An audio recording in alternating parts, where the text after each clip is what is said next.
नमस्कार दोस्तों। द जी के ब्रेन में आपका दिल से स्वागत है। एक समय की बात है, एक विशाल जंगल में एक चौड़ी नदी बहती थी।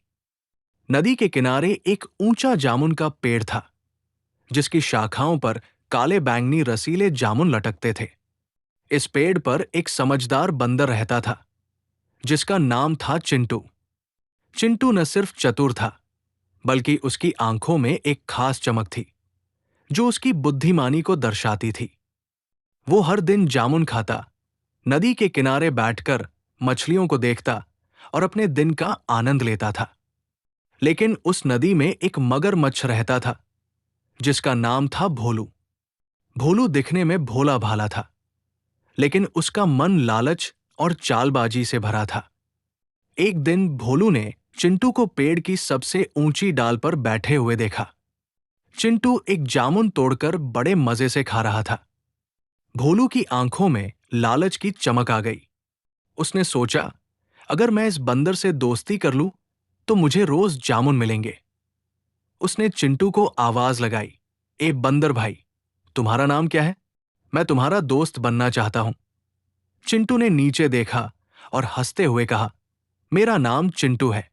और तुम कौन हो, नदी के राजा?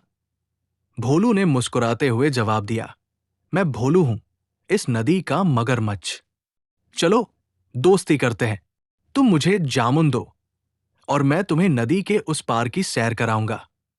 चिंटू को भोलू की बातों में कुछ शक हुआ। उसने सोचा, फिर भी उसने भोलू को परखने के लिए एक जामुन नीचे फेंक दिया।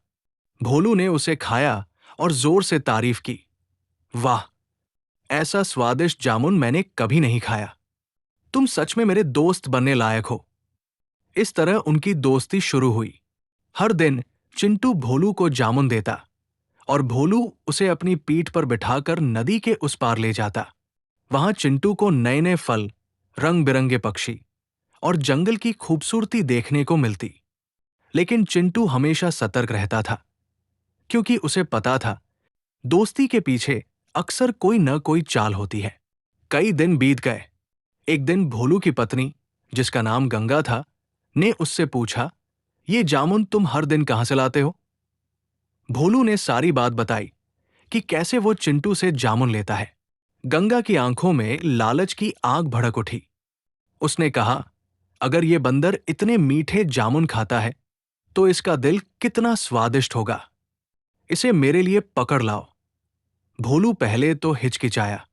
उसने कहा, गंगा, चिंटू मेरा दोस्त है, उसे मारना ठीक नहीं। लेकिन गंगा ने उसे बार बार उकसाया, अगर तुम मुझसे प्यार करते हो, तो उसका दिल लाओ।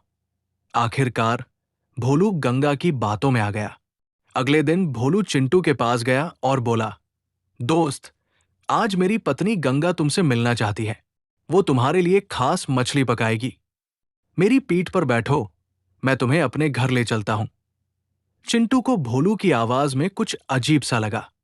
उसने सोचा, फिर भी उसने भोलू की चाल को समझने के लिए हक कह दी।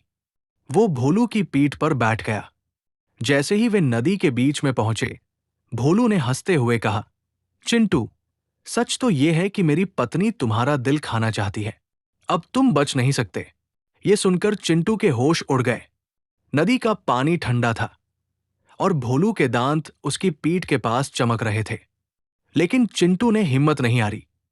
उसने दिमाग लगाया और हंसते हुए कहा, अरे भोलू, तुमने पहले क्यों नहीं बताया?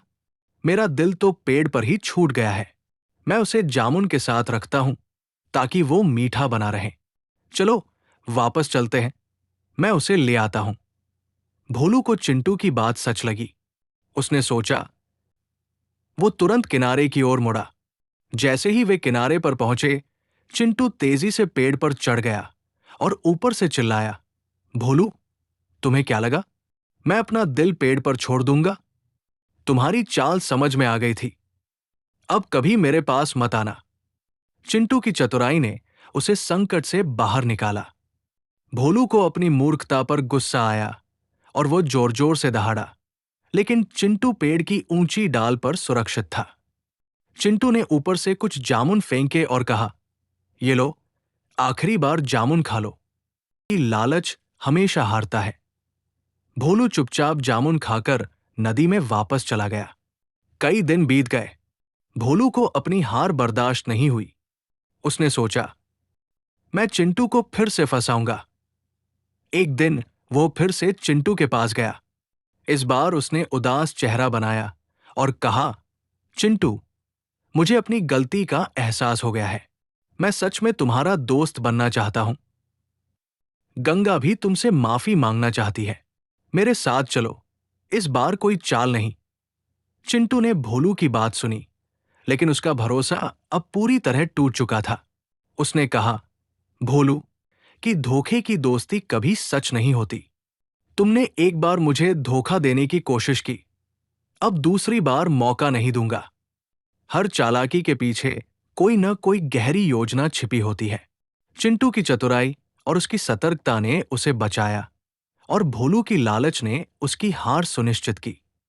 ये कहानी हमें यह भी सिखाती है कि धोखे की दोस्ती कभी स्थायी नहीं होती, और हमें हमेशा सच्चे दोस्तों का सम्मान करना चाहिए।